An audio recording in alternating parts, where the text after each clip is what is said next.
All right, well, welcome. Good afternoon, everyone. We're going to go ahead and get started. Thank you so much for joining us this afternoon. We're here to talk about two grant programs administered by Assembly for the Arts, the Creative Impact Fund and the Boost Fund. So once again, thank you for joining us today.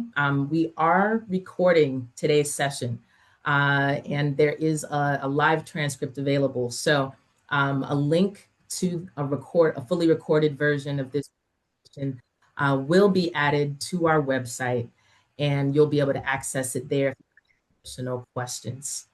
To enable captions on your Zoom, please click the live transcript button at the bottom of your screen, and you can show subtitles from the menu. All right, we'll jump right in. My name is Deidre McPherson. I serve as Assembly for the Arts Chief Community Officer. I've been on staff here for about almost 4 years, and I'm really proud to be part of the work that's helping to shape our local arts ecosystem. And I'm joined today by my colleague, David Patrick Ryan. He's our Cleveland Foundation Public Service Fellow, and he plays a very important role in helping to support our grant programs. And so you'll see some correspondence from him if you happen to reach out to Assembly for the Arts for any kind of questions.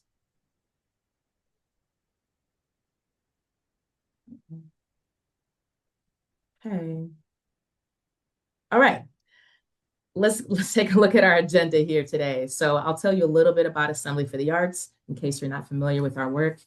We're going to talk about our artist funding programs and what does artist funding look like in Cuyahoga County. And then we're going to get into the heart of why we're here today. We'll talk about both of our grant programs, the Creative Impact Fund and the Boost Fund. We'll talk about everything from eligibility, how to apply, what the application looks like, how do we go about selecting winners, what the review process looks like, and then anything you need to know if you do get funded. Lastly, we'll wrap up with a Q&A to answer any questions you may have. Okay, so a little bit about Assembly for the Arts. We are your region's arts council. So what that means is we serve individual artists, arts nonprofits, and creative businesses. But our mission here is on the screen. Our mission is to convene, coordinate, and collaborate with everyone who lives and works in Greater Cleveland to strengthen and support those in the region who create, who present, and experience arts and culture of all forms. And you can learn more about our work on our website, assemblycle.org. All right. So you might be wondering, where does this grant money come from? Well, here in Cuyahoga County, our arts ecosystem is largely funded by a sin tax on cigarettes. And the government entity that administers those funds to arts and cultural nonprofit organizations is called Cuyahoga Arts and Culture. You've probably seen their logo on a number of organizations' websites in the arts. A portion of that revenue from cigarette tax is also set aside for individual artists. So that's where this money comes from. Assembly for the Arts has the role of administering grants to individual artists, and then our counterparts over at CAC, they administer grants to arts and cultural nonprofits. Okay, now let's talk a little bit about our grant programs. We'll start with just a quick overview of what our goals are with these grant programs. First and foremost, it's important that our local region set aside funds to support the careers of individual artists across our region. It's important because we acknowledge that artists and creatives play a very important role in our region. They contribute to our quality of life by producing experiences that bring us all together and really impact our neighborhoods. Our grant programs provide flexible funds. So what flexible funds are dollars that artists can use to invest in ways that are flexible. So you really have more discretion with grant dollars that are flexible and unrestricted as opposed to grant dollars that are specifically for a project. All right. Also, our grant programs apologies. If you happen to be off mute, if you wouldn't mind, please just hitting the mute button. I appreciate it. Um, we also acknowledge that we have all kinds of artists and creatives across the region. So these grant programs are for, when we say artists, we're not simply limiting it to visual artists or music artists. We're really talking about the full gamut of creatives across our region. And it supports our creatives in different career stages. So we aim to have opportunities for artists who are early in their career or later in their career to have access to these public dollars. We also aim to help artists connect to resources. So more than a check, we're thinking about supporting artists by connecting them to experts who might be able to help them advance their career, or programs or opportunities. We'll talk more about that in a moment. And then lastly, we aim to be as fair and transparent and efficient as possible. So we really hold those values to be important to our work. Okay, let's talk first about the Creative Impact Fund. So the Creative Impact Fund is an unrestricted artist grant that's designed to support the growth of an artist's creative practice and advance their impact on our region. So that hits back to what I was saying on the previous slide about we really want to help artists have opportunities to thrive in this region. And one of the ways we can do that is with a grant like the Creative Impact Fund. So this year, the Creative Impact Fund will award 22 artists, and each artist will receive $10,000. That is a flexible grant. As I mentioned, they have full discretion on how that money is invested in their creative practice.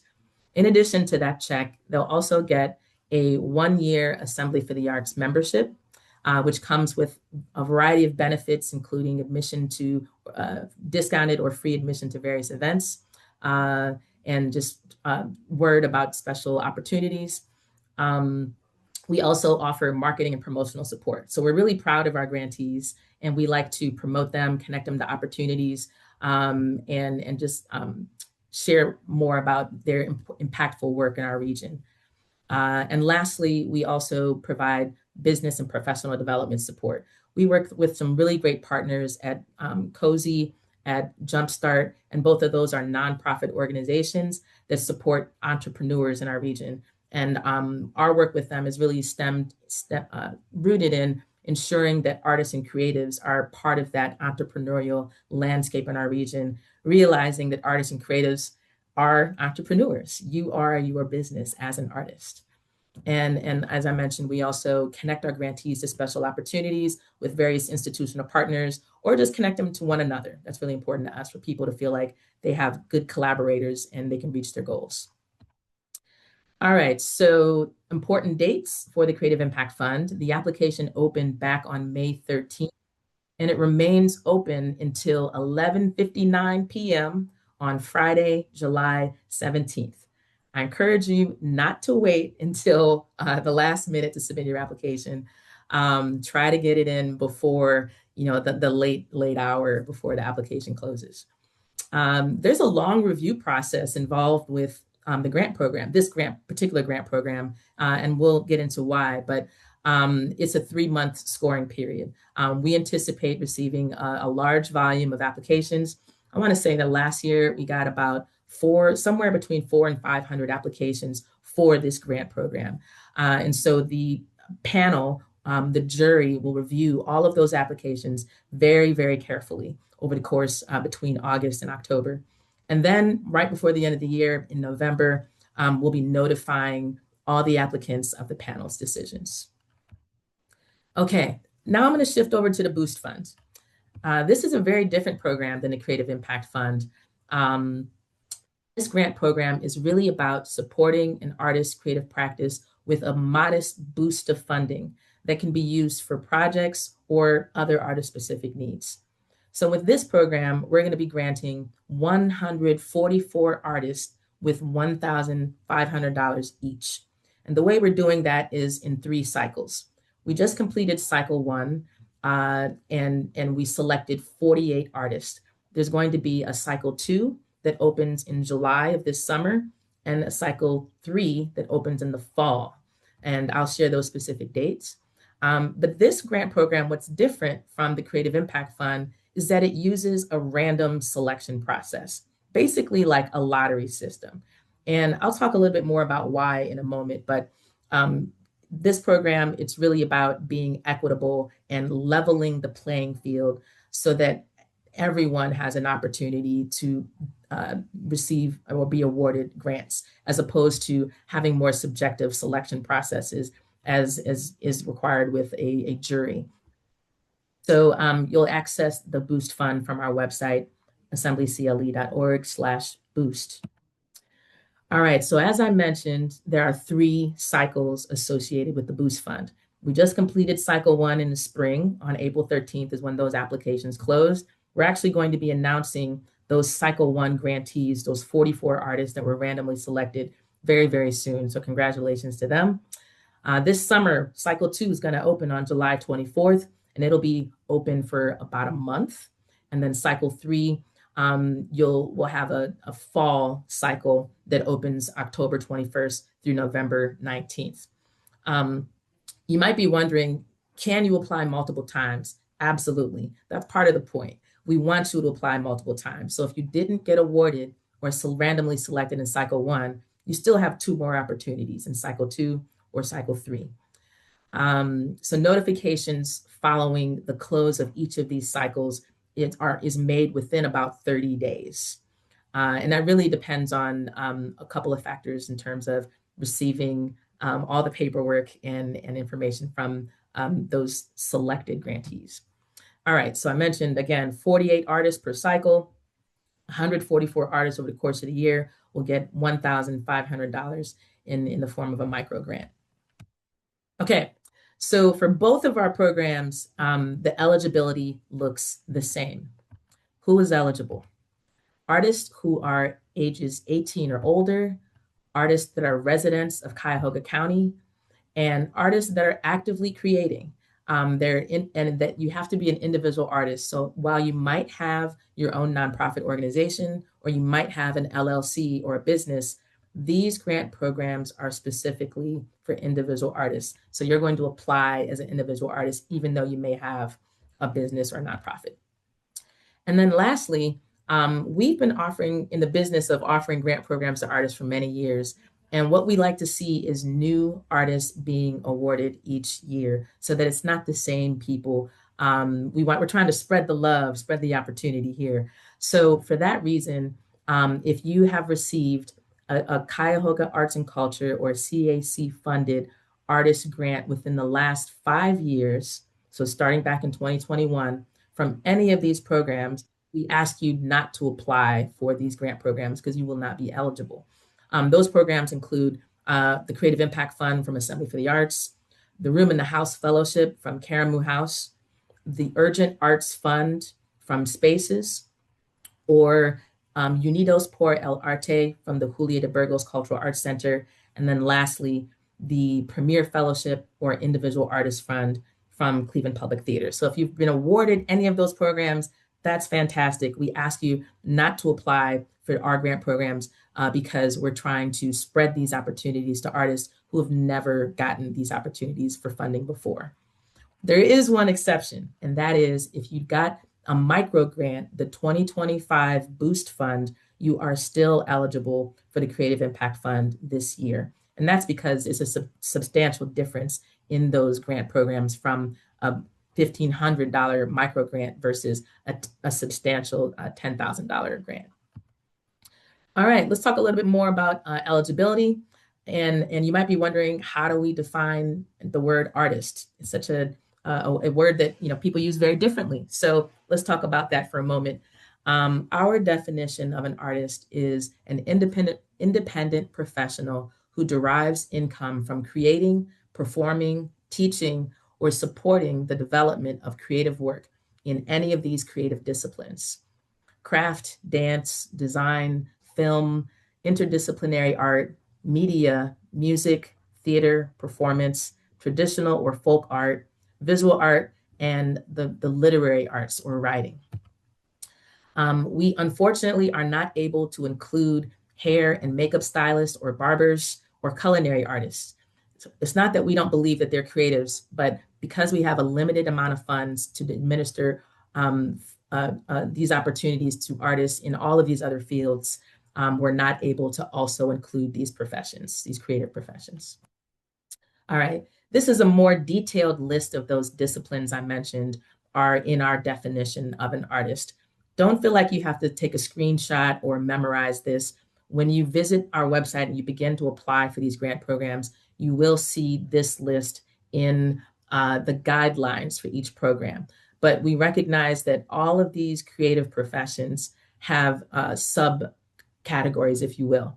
So when we look at music, for example, we're including composers, DJs, music producers, songwriters, and music performers. When we're looking at filmmaking, we're looking at filmmakers, cinematographers, directors, screenwriters, and animators. So each of these have more nuanced definitions when you do visit our website's guidelines to learn about where you fit in. All right. So let's talk about how are you going to go about applying for these two grant programs. So for the Creative Impact Fund, our website, you can follow this QR code, or you're going to go to assemblycle.org/CIF. And if you need a little bit of help, if you have a disability or you require assistance, we invite you to email us at grants@assemblycle.org, and we'll be happy to help you, whether you need help with translation. I am not multilingual, but we will connect you with resources to help make applying for it as easy as possible. All right. Also, when you get to the website, you're going to find an applicant toolbox. That toolbox is your friend. You're going to want to read carefully the program guidelines. That's going to give you some tips on how you want to go about introducing yourself to the jury. What are the goals of the program? What are the criteria? Reading those guidelines will really be helpful as you develop your application. So we encourage you to do that. There's also going to be some FAQs, some frequently asked questions. It's a great idea to take a look at those as well, because you might be thinking about reaching out to us, and we will try to get back to you as soon as possible, but sometimes those answers are going to be right on the website. So be sure to check out the FAQs.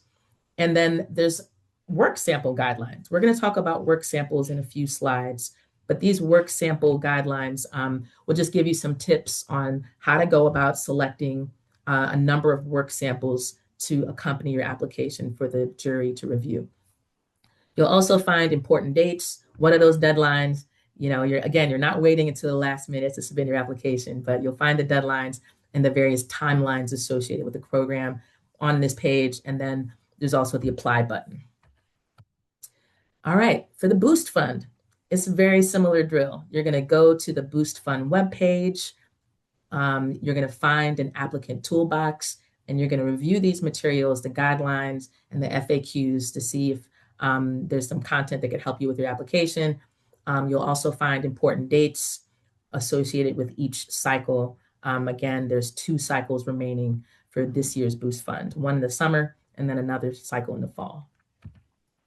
Okay, so we use a platform for receiving hundreds and hundreds of applications. We use a platform called Submittable. Submittable is a national, if not international, web-based application portal, and it's free to use.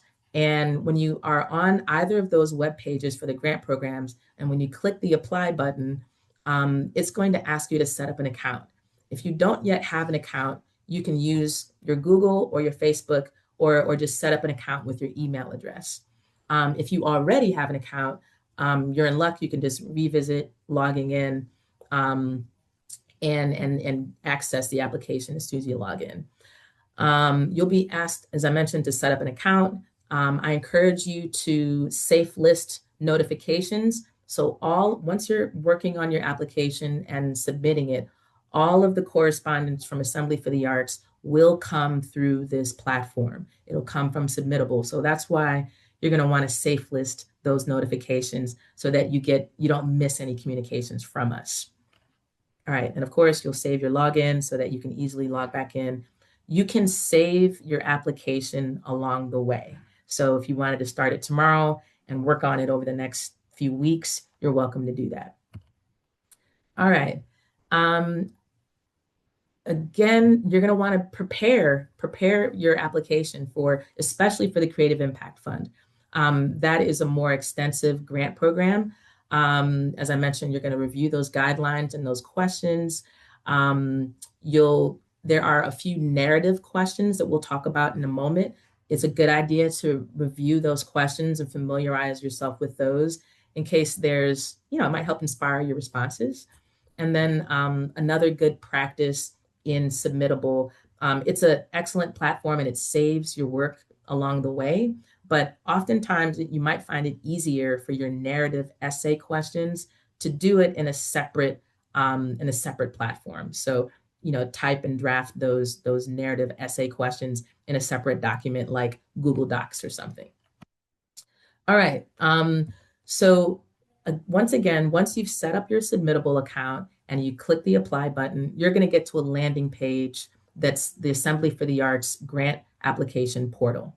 In the bottom of the screen, you'll see the Creative Impact Fund. And if the Boost Fund is also open at the same time, then you'll see a button for both programs. But when you get to this landing page, it'll give you some tips and some links if you need any technical support in using Submittable. All that information is here when you get to the grant application portal. So for both of the grant programs, we talked a little bit about eligibility earlier in this session, but there's going to be a few questions that you answer just to prove your eligibility. So that first question is going to ask if you identify as an artist, you're going to click yes. Do you reside in Cuyahoga County? Assuming you reside in the county, you'll click yes. Are you age 18 or older? The answer again needs to be yes if your age, can't be underage. And we got to make sure that you don't have any conflict of interest, that you're not a staffer at Assembly or a partner at Cuyahoga Arts and Culture. And then have you gotten grants from us or Cuyahoga Arts and Culture in the past? You're going to say no, assuming you haven't. So these are just our way of ensuring that you are in fact eligible for the programs. Be careful in answering these questions though, because if you make a mistake and you answer no or answer incorrectly, you can get locked out of the application. If that does happen, just send us an email and we'll get things straightened out for you. All right, so application content for the Creative Impact Fund. It has all these components. You're going to share your contact information, your name, your address, your email. You're going to share where you reside. You're going to share information about your career as an artist. And there's going to be 3 essay questions. You'll be asked for some work samples, and then there will be some optional demographic questions. You're going to want to use all these components to center your creative practice with thoughtful responses and high quality work samples. So here, this is a screen again that you'll see when it comes to looking at your residency, that you live in the county, that you live in Cuyahoga County at least 6 months out of the year. Again, we're doing that because these grant programs are funded by residents of Cuyahoga County. So we're just protecting that is truly, the money is truly in fact going to the audience it was intended for. You're not going to include your studio address. You're going to include where you reside. And as part of our process, we do verify all addresses. Okay, next up, you're going to tell us about what you do. What's your creative discipline? You can select a primary and a secondary creative discipline from any of these categories that we talked about earlier. So there's going to be a few essay questions. Actually, an artist statement isn't an essay question, so ignore that. But you're going to have an artist statement. This statement is basically a concise written description of your work that explores how your work and your process and your vision as an artist. We have a word limit of 200 words, but when you're in the application, if you're like, I've never written an artist statement before, there will be a link where you can get some tips on how to write a concise description of what you do. There will be this is an essay question, the creative impact. So this will be a question that asks you to reflect on how your work contributes to shaping a better world, a better Cleveland, a better community around you. And lastly, we want to hear, how do you plan on using the funds? If you do, in fact, get the grant, how would you invest that money in yourself and in your creative practice? All right, so work samples is really how you're, in addition to those essays, work samples are going to help introduce what you do with the jury that reviews all of the applications. There's going to be a jury of about 12 professional artists who reside in other parts of the country.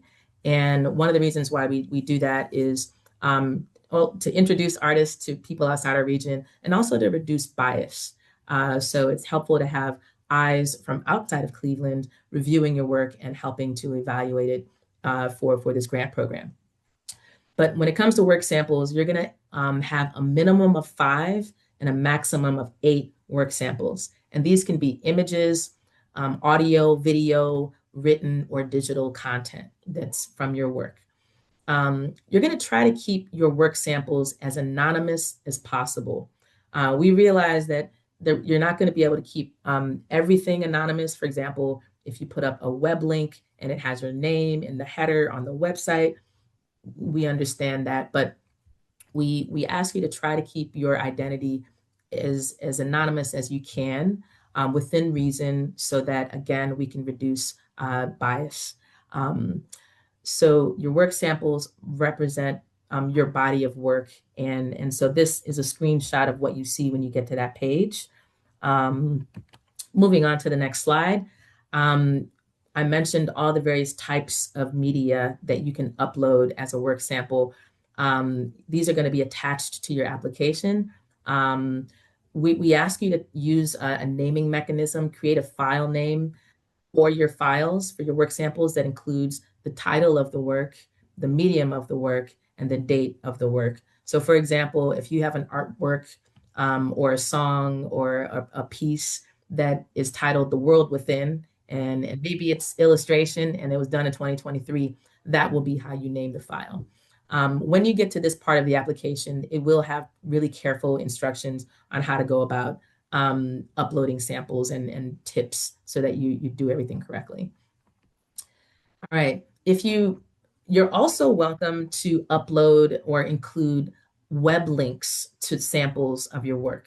So your work samples can be a mixture of physical files that are uploaded or digital files, and they can also be web links. One web link equals one work sample. So you can upload, again, anywhere from 1 or 2 or no web links. It's okay if you don't have any web links. Of course, you're going to want to make sure that the link you include, in fact, works. The worst thing is if you include a link and it's broken, and then the jury member that's reviewing your application, they're not able to access your work. The same goes if, for example, you have work that is password protected.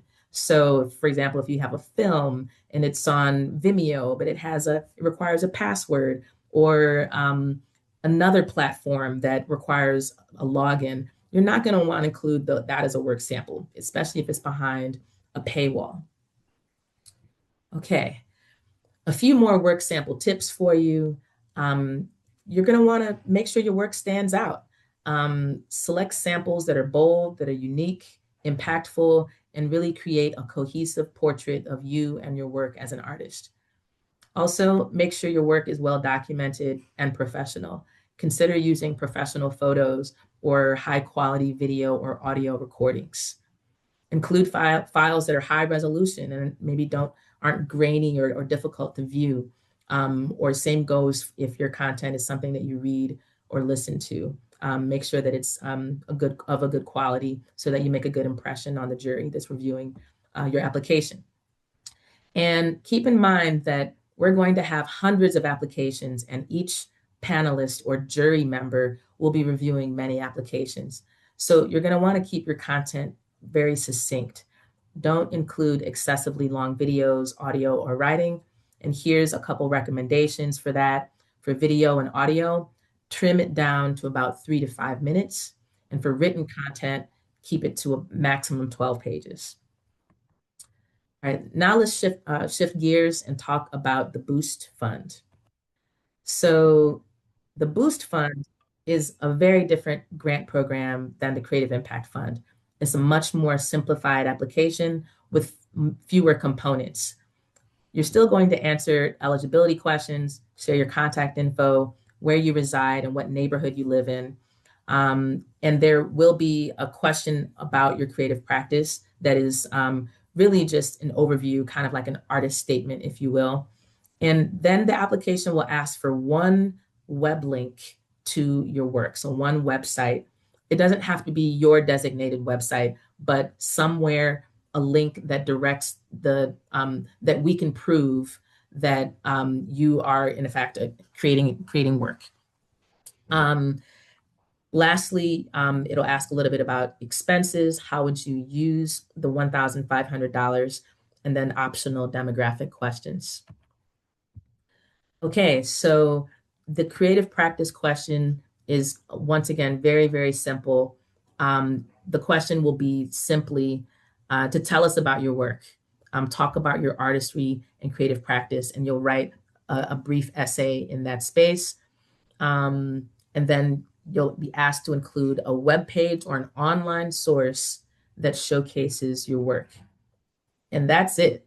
That's really it. This application is, again, a randomly selected, grantees are randomly selected. So that's why the application is so simple. If you don't have a website, what can you link to? It's okay if you don't have a website. An alternative could be using a social media page. So if you have a social media account, Instagram, YouTube, or Facebook that centers showcasing your work as an artist, you're welcome to use a social media link. Or there are, of course, these great artist-specific sites out there, Vimeo, there are virtual galleries, there's Patreon, there's Bandcamp. You can include that as a link. And lastly, if you want to create an artist profile, the Cleveland Arts Events website is a great resource to create a free profile. You can go to that website, you can register and create an account for free, and you can upload images and include information about your creative practice. So that's a great way to create a unique URL that's an alternative to creating your own website. Okay, the next part associated with the Boost Fund application is about expenses. There will simply be a question that asks, what activities or materials do you plan to use Boost Fund money for? It could be for an upcoming exhibition, a performance, or a festival. It can be for studio rent or utilities, equipment. We'll talk a little bit more about that in a moment, but you're just going to check the box for anything that's relevant to how you might use the funds. This is not used to make any funding decisions. This is simply used as an accountability measure, and approximate costs are just fine. So this grant is for $1,500. If you just want to estimate how you think you might use it, that's exactly what we're going to ask you to include in this part of the application. All right, and this is the table where you'll enter line by line what categories you'll spend the money on, whether it's, for equipment or for rent or for, getting a new laptop, any of those things. You'll just put down that activity and the estimated cost. Okay, so let's talk about the selection process. The selection process for the Creative Impact Fund and the Boost Fund is completely different. The Creative Impact Fund uses a traditional panel or a jury. It includes scoring the applications and deliberation by the panel. They all come together and they make the selection as arts professionals and artists. And we guide them and administer that process, but it's really selected by other artists. The Boost Fund, on the other hand, uses a random selection method. It's basically like a lottery. And again, the reason why we do the Boost Fund that way is rather than ranking hundreds of strong applications, a lottery system admits that many artists are equally worthy of financial support and grant funding. So again, we have two very different grant programs with very different goals. So for the Creative Impact Fund, the evaluation process involves a jury, and the 12 jury members involved will be creative professionals who represent as many of those creative disciplines as possible. They're all going to be artists and arts industry leaders, and they're all going to be selected individuals who live outside of Cleveland. And that's with intention, again, to introduce our incredible amount of talent that we have in the city to people outside of the region, and also to reduce bias, more importantly. When it comes to reviewing, scoring, and deliberating, the panelists are going to review and score all the applications against specific criteria. You can read about that criteria in the guidelines for the Creative Impact Fund. Again, that'll be on the website. So applications that have the highest total average score across all of the panelists will move on to the next phase. Typically, those are the applications with the top 10% scores. Then the panel will deliberate on those top 10% applications, and they'll meet to make the very, very difficult decision of what 22 artists will get this award. So for the selection criteria, this is a list of such selection criteria for us. You must be actively creating. So this isn't a hobby. This is you're really pursuing and wanting to level up your creative practice to make it a sustainable career. We want artists that are also innovative in their creative practice. You're experimenting, you're risk taking. That's another central part of the Creative Impact Fund. Looking for artists that are making thoughtful and well executed work that's high quality according to the jury that reviews the applications. And we want you to consider how your work affects and benefits your community. What's the impact you're making here in Greater Cleveland? And lastly, how are you going about engaging audiences? And you'll talk about that in your responses to the essays. Okay, so for the Boost Fund, once again, this uses a random selection process. That means no funding decisions are made by a jury or by Assembly for the Arts staff. Applications are not evaluated based on content, and the tools, the random selection tool that we use will do the selection for us. And as I mentioned, the reason why we're doing it that way is to emphasize that artists are deserving of grants, whether no matter where they are in their career, no matter where you went to school, whether you're self-taught or not. We're just trying to level the playing field in this way.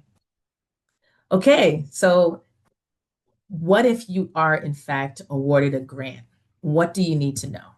Well, this is outlined in the guidelines as well, but for the Creative Impact Fund, you'll need to remember that this is a $10,000 unrestricted grant that's to support your work as an artist and help grow your work as an artist.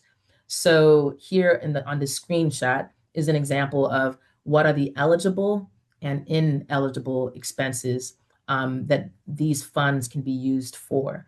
You're welcome to use this money for studio costs, maintenance, rent, utilities, repairs, travel expenses. If you're traveling domestically to tour, to present, to connect, to network, whatever, any travel expenses related to your creative endeavors, you're welcome to use that, use money towards that. Also, essential and creative and artistic needs, supplies, technology, contracting services. Maybe you're hiring other artists to collaborate with. Artist fees, maybe you're applying for something and it has an application fee. I should mention, by the way, that both of our grant programs, neither of them have an application fee. So it's free to apply. So shoot your shot. So this is a list of the eligible expenses. Ineligible expenses, and anything that's illegal, political campaign endorsements, gambling, alcohol, travel outside of the United States is not eligible, unfortunately. Again, because these are government funds. You cannot use the money for debt repayment or fundraising if you have a nonprofit. Okay, so for the Boost Fund, once again, this is a much more modest grant, $1,500. This money can be used for artist-led projects or events or programs, festivals, permits and licenses. It can also be used for essential artist needs, similar to the Creative Impact Fund: rent, maintenance, equipment, technology, travel, you name it. And also, in terms of use of funds, we ask all of our selected grantees to complete paperwork that includes a grant agreement, a W-9 form, so when it's tax time, and then also an ACH form so that funds can be directly deposited. And when it comes to taxes, we recommend that you get advice from a tax professional, and always keep your receipts just in case you need to supply those at another time. And lastly, we do ask our grantees to do a little bit of reporting towards the end, midway, and then again towards the end of their grant cycle. It'll be really just checking in, not only how you're doing, but how did these funds make an impact on your creative practice so that we can keep doing this again. And one way we can learn about the impact of these funds on your creative practice is from a little bit of storytelling. So we might ask you to share one if you'd be so kind. So if you have questions, you are more than welcome to reach out to us. Myself and David Patrick, you can see our emails on the screen. If you want to reach both of us at the same time, simply email grants@assemblycle.org. And then that's we try to answer emails within a 48-hour time period, if not sooner. But that's the best way to reach us, is from that grants email address. So once again, today's session was recorded. We do not have an upcoming information session because today is June 4th, but you will be able to access a recording to today's session and share it with friends, probably starting tomorrow. And now I'm going to unshare my screen so that I can check in to see if we have any questions. We have plenty of time for questions. So, And Deidre, if you don't, Linsel, thank you. If you don't mind, we do have some questions in the chat that I could probably quickly go through just to start us off. Would that be okay? perfect. Let's start there. All right, sounds great. So the first question was actually one that we just answered, which is, or one of the first questions, which is, will the recording be shared with you? Yes, we are able to share a recording. There's also another session that we have a recording of that is somewhere on our websites. But we also had a question about the page limits for each work sample. So, and the time limits for videos. So for videos, we mentioned 3 to 5 minutes for a work sample and no more than 12 for a written sample. Deidre, they asked if that's 12 pages total or if that's per sample. That would be per sample. Good question. Thank you. And Per I would sample. especially, oh, go ahead. Yeah. I I was would just saying, especially emphasize that for a video because it'd be very challenging to have 5 work samples that were only 5 minutes of video. So right. that's per And sample. use that to your discretion. These are in no way limits or caps. This was just advice of best practices, but you are more than welcome, and it's not going to hurt your application if it exceeds those recommendations. Right. And then we also have a question about the fiscal accountability form for CIF. I don't know if there's anything you want to research on that, if there's a similar fiscal accountability form for CIF as there is for Boost. Fiscal accountability form. You mean if they're reporting Yes. at the end of the grant cycle? Yes, we will ask you how you spent the funds, and it's really for reporting purposes to our partners, Cuyahoga Arts and Culture, but it also helps inform our work, how you're using the funds, so that we're thinking about artist needs and how to support um, granting dollars to support artist needs. Um, you're not going to be held accountable if you decide, for example, when you're applying for the program, you're like, hey, I'm gonna apply hoping that I get money to do this research trip to advance my work. and then you decide, you know what, later I'm not going to go on that trip, and you've gotten the award and you put that you were going to do that in the application, it's okay. It's okay if you change your mind, but we're simply asking you to let us know how you go about you investing that money in your practice. I hope that And answered then your, yeah. then we also received a question from the same individual asking, are the judges same as last year? No, we recruit a different set of judges for each round, again, out of state, so that they don't have any local biases. Somebody here asked about applying, since we're applying as an individual, not as a business, if your website link is connected to our business, do we suggest that we use another link or create another site? I can answer for Boost real quick, and then maybe Deidre can elaborate for CIF. Boost, absolutely, please use if you would like to make it clear that you're applying as an individual, if there is a way to link your work that is not an organizational site, that would be ideal. Correct me if I'm wrong about that, Deidre, but we don't want necessarily any confusion about whether you're applying as an individual or a organization. I don't know if you would like to elaborate for CIF or not. So for both grant programs, if in fact you are awarded a grant, the money needs to go to you as an individual. And that's why we say to apply as an individual. What was the part that needed clarification? Sorry. Whether they should if they can use a website link to their business or organization, or if they should use a link that is that is another link basically that is not their business or organization. It's better to use a link specifically to your art, to your work, rather than an organization, because again, they're going to be awarding individuals, not an organization and not a business. So it's okay if you are one, but you're going to lead with your name as an individual, not the name of your business. And you just want to make sure you're articulating that this is the work of you as an individual, not an organization. It might be a subtle difference, but it just makes it easier. And then we have a few more questions more about eligibility to apply, I think.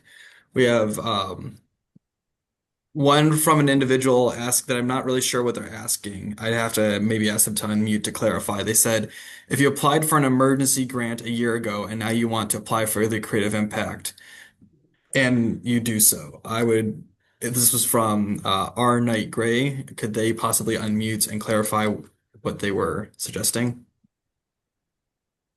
Yeah, basically, I was saying if you applied a year or so ago for an emergency, I don't know, I think they've changed since that time period. ARPA Uh, grant? yeah. Yeah. And now you would like to apply for like the $10,000 one for your artwork. Can they still apply for the $10,000 one? Yes. If you got an ARPA grant from us during the pandemic, you are very much eligible for both of these grant programs. Thank you.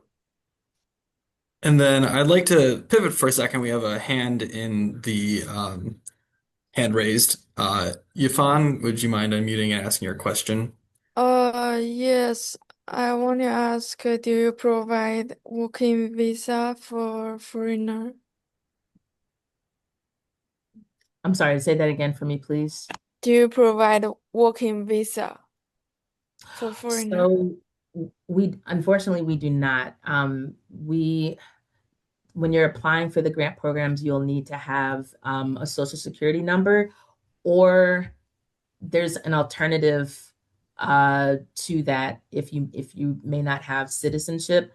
So if I'm not, I feel like I'm not answering the question properly, and I don't want to misinform with the proper language. If you could please email us at grants@assemblycle.org, I'll make sure to answer your question accurately, because I don't want to misstate anything around that particular topic.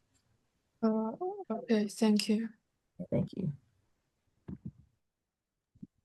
And then we also received, thank you. We also received a question about how and when funds will be distributed for CIF. Um, I'll let Funds you will jump be in. sure. Yeah, it takes a So while. I mentioned that there's paperwork involved. There's a grant agreement that just outlines what we're both agreeing to as the administrator of the grant and of the recipient of the grant.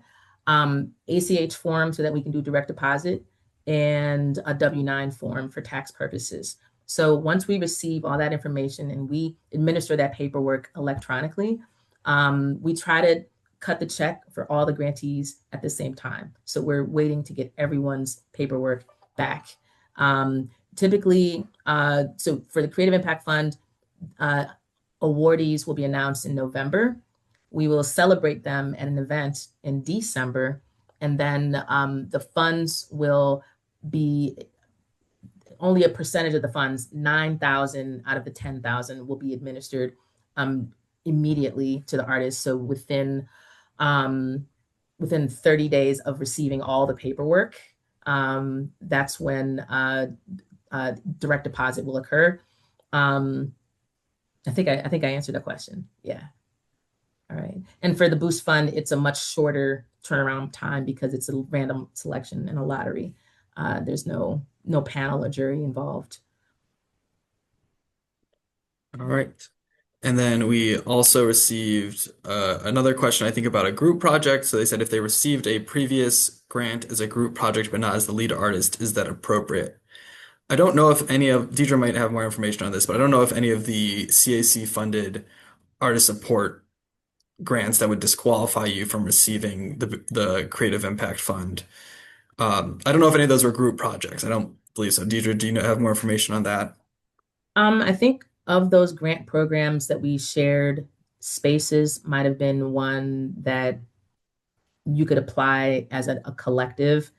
If you were the lead artist on the application, like you submitted the application and you got awarded it, then you're not going to be eligible. But if you were just participating in it, then you should be fine.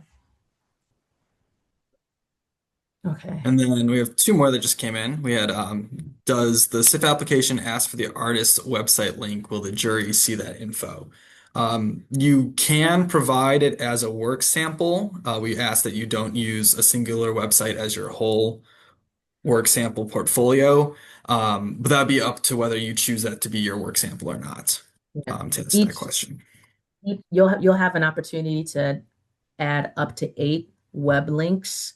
Each link is a work sample. So the jury will go to that particular link and see what's on the page, and that should be the work sample right front and center. Yeah. And yeah, I hope that answered your question. And then the next question was, when do you get the remaining 1,000 of the CIF grant? Next year at the end of the grant period after the 9,000? Sorry, I forgot to mention that. Thank you. You get the remaining $1,000 at the end of the grant period. Once your final report, you'll have a very short final report to complete at the end of the grant period. Once you submit that, you'll get the final $1,000. And then we got another question about, did you mention that Cleveland Arts Events was a place that you can use for a link if you create an account? Yes, absolutely. And And then, someone commented that I didn't answer their question fully. yes, If you that would, was about the CIF application website link. So, if you wouldn't mind just please emailing me and I can see if I can do a better job answering over email.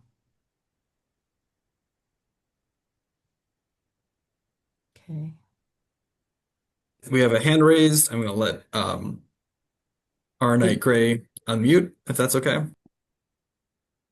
Uh, Quick question. I'm opening or beginning to start a nonprofit, but it's unofficial, or I should say the one that you don't have a board. So you can only get grants for under 5,000. What I want to know is, should I or can I try to do that as an individual just to get started with it and go for an Um, individual creative grant? as long as you're a practicing artist and you have work samples and you're able to talk about your work and your creative practice as an artist, that'll really be determined by the jury, the panel for the Creative Impact Fund. But if you're talking about your work in a way that is about a nonprofit organization, they will pick up on that, and you more than likely won't be considered eligible. So as long as you're talking about what you create, and why, and the impact, then please, I encourage you to apply. So, Thank you. okay. Okay. We got any more questions coming through the chat? I think that just about wraps I have a up all of the question. questions. It's a hand. And we You Yes. have hear a, me? we have a hi, Yes. John. Yep. Hi, I'm John Rivera Resto. Hello, everyone. Um, s- I'm a multimedia artist working in a variety of things all the time, but some of it ends up in YouTube because it's the best way to share it. So if I want to put a link as a sample of work to YouTube, the issue is they don't have that time limit. I mean, the reviewer can just stop it wherever they want. Would that work? Yes, that'll be just fine. I know there are some ways you can manipulate the link so that it starts and stops at a certain point with YouTube. I've done it before. I had to Google it. I don't remember how. But only do that if you feel like you want to trim and provide a segment as opposed to the entire video. As I mentioned, the time recommendation that we said is just a recommendation. You're welcome to submit a link to a video that exceeds that. You won't be disqualified or anything like that. But it was just a recommendation, a good rule of thumb. I'm more concerned with the file size if you download. What is the limit? Because I know you can only download X amount, let's say, of megabytes or upload. Um, so I can't tell you what the file limit is off the top of my head, but when you are in the application, it will share what the file size limits are. It's generally big though, so don't be too concerned about that. Submittable as a platform is designed for people to share work samples as easily as possible. So it should be okay. And if you have questions, you'll find answers about the file limit size in the guidelines and in the application itself. Great, thank you. You're welcome. How are we All right. doing? We got more questions trickling in. We have time to I take don't any see any in additional. the chat. So, Okay. All right. Well, we really appreciate you all taking the time to stop in and learn about our grant programs. We wish you the best of luck with your application. Check out our website for not only our grant programs, but also our events. Assembly for the Arts, we assemble artists and arts nonprofits and people who work in other sectors of Greater Cleveland to advance arts and culture. On Wednesday, June 24th, we're hosting a lunch where we're bringing together artists and leaders who are charged with developing our lakefront and our river, to hear about how developers on Lake Erie and on the Cuyahoga River are helping to shape the future of Cleveland, and why it's essential that artists are part of those conversations. So if you're curious about lakefront, waterfront development and how you can get your voice heard as an artist to help inform these neighborhoods that are being developed on the lake, please visit our website. We'd love to have you for lunch. It's on Wednesday, June 24th. The event, it's called Where Art Meets Water, the role that artists and creatives play in thinking about neighborhood development, and especially our lakefront, which is going to be greatly transformed in the next decade. So we want your voices there. Join our email list, stay connected, and wishing you the best of luck with all your endeavors. Thank you.